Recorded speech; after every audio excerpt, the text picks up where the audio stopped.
Clear me right. Yeah, you're clear on the right. The Air Force loading team assembles to greet it. Stop left. Stop center. Dude, we're getting a rock star park. Moving 50 tons of cargo is a big job, and it's all hands on deck.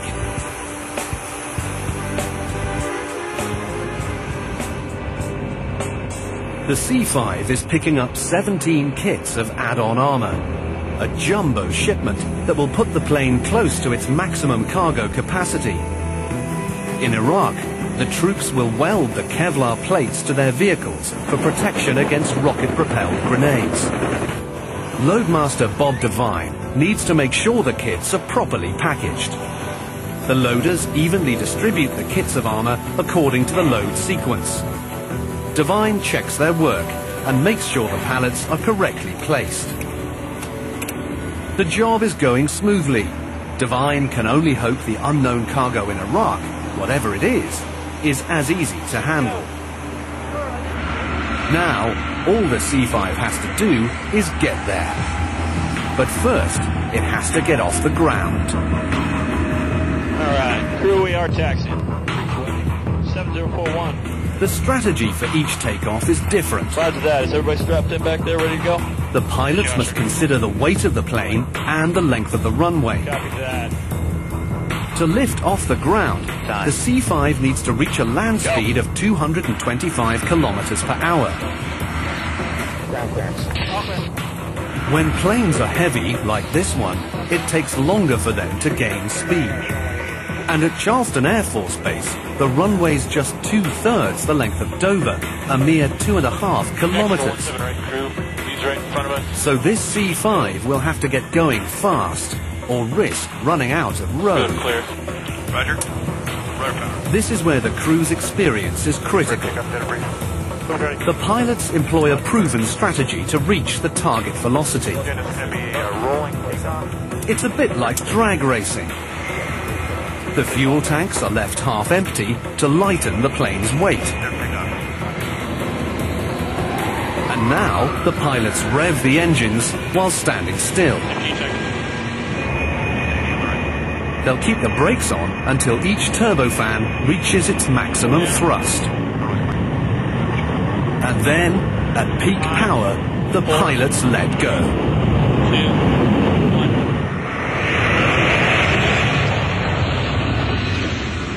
The C-5 floors it. The engine's firing a maximum 76,000 kilograms of thrust.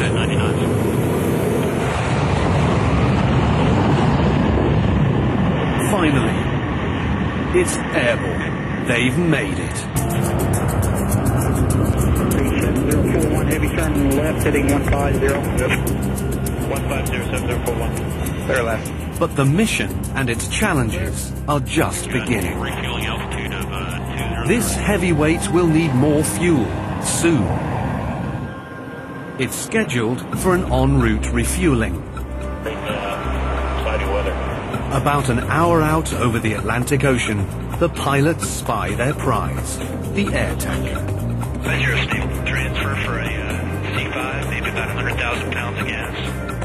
Holding at 30. He's 2,500 below us. In the C-5 flight deck, the flight engineer prepares for the demanding task of managing the fuel. Yankee Hotel Zulu. Just like the cargo, the fuel has to be carefully funneled into the 12 tanks according to weight.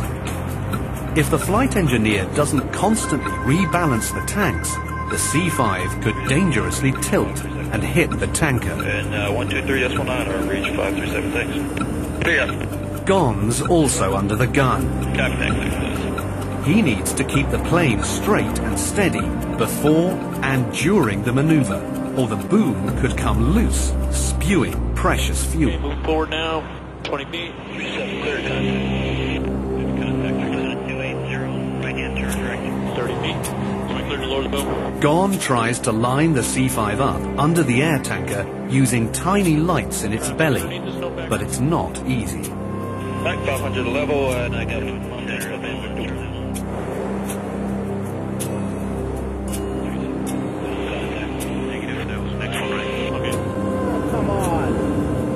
The megaplane bounces around like a tiny toy in a vicious current. Mountain center on 123.9. Moving aft. Above the C5 in the darkness, the boom operator seizes a window of opportunity. He extends the boom. Stabilize and get node references. Several tense minutes pass as the two planes dance. 10 feet boom operator. The hose rattles against the flight deck ceiling, but it misses the valve.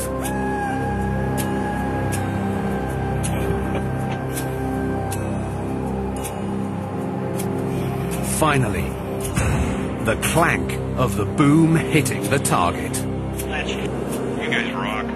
Didn't go anywhere without tanker gas. But the challenge is far from over. Now, they have to hold the position for 15 minutes while the C5 gets fuel. Yeah, pretty much. She's still sitting a little bit right, 12 feet, 34 degrees now. Sorry about all the wobble. The flight engineer works to funnel tons of gas as it pours into the megaplane. The plane takes on fuel at a rate of 3,300 kilograms a minute. 50 clear, pre-contact. Moving aft as she's coming up. Finally, the megaplane is loaded with gas. Offload complete, sir. 130 kilos of it. Boom, it's clear. And that is good for us. All right, sir, appreciate it. Thanks for the workout tonight. And NDR's coming. But there's still a long night ahead, and Iraq is just a day away.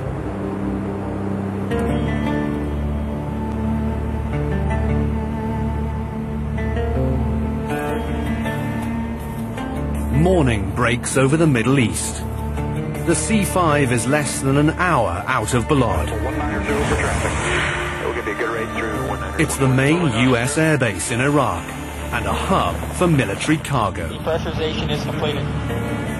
The megaplane begins preparations for arrival. Soon, it will be within target range of surface-to-air missiles. Each member of the crew prepares for the danger differently. I just put the picture up there to remind myself of what I'm doing, what we're here for. From here on out, the crew relies on their inertial navigation system. They'll keep radio chatter to a minimum to try to reduce risk of attack. For enemies, there's no bigger target in the sky than an approaching C5. In January 2004, a C5 leaving Baghdad International Airport was hit by a rocket-propelled grenade while on the runway. As far as attacks go, Balad is even more dangerous than Baghdad. The C5 does have some defense systems, but they're classified. We're entering the AOR. In a large part, survival depends on evasive flying. 500 feet, marker 6-6. The C5 isn't agile like most of the aircraft in the combat zone, but it does have some tricks up its sleeve. Ready? Okay, now let's go about 300 feet, marker 6-5. The plane will make a steep, high-speed landing, falling fast out of the sky to thwart missile attack. 50. This kind of landing is a calculated gamble. Even if they descend safely, the pilots will have to wrestle 270,000 kilograms of speeding metal to a full stop Approaching touchdown. before the airstrip ends.